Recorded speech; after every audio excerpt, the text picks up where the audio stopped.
then the other question obviously is, will you have to go back to another round of base closure? The Air Force has reduced their overall aircraft fleet considerably since the 2005 round of closure, and they have much more capacity than they need, so that they constantly say we need to be able to close some more bases. Congress has consistently said we don't want you to close any bases in this economy. So it'll be interesting to see how things roll out over the next couple of years in relation to what the Congress believes the economy can stand and what DOD believes they can get Congress to approve. DOD has not had a lot of success in convincing Congress to allow them to close bases or reduce units to date as they have gone through the last couple of years of budget reductions. We maintained a level of optimism in terms of competitiveness, but sometimes you don't know what the rules will be. And so when we see the next round of closure authorized or whatever it may be, we know what they have done in past years.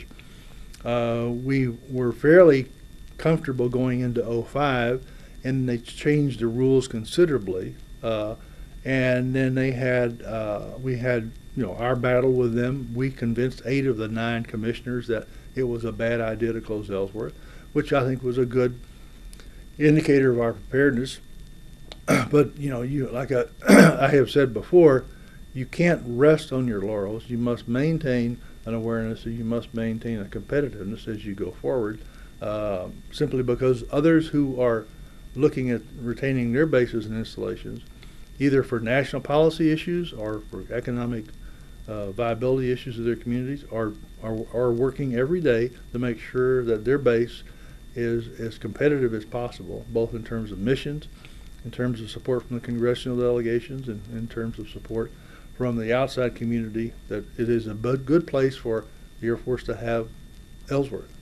We have always looked at maybe the location for Ellsworth, a competitor to be Dyess, but there may be other places where the Air Force says we'll put all the V-1s at some other place.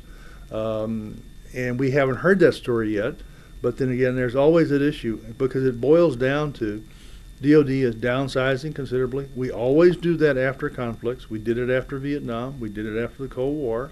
And we'll do probably the same thing after the Afghan operation scales down considerably in the 2014-15 timeframe.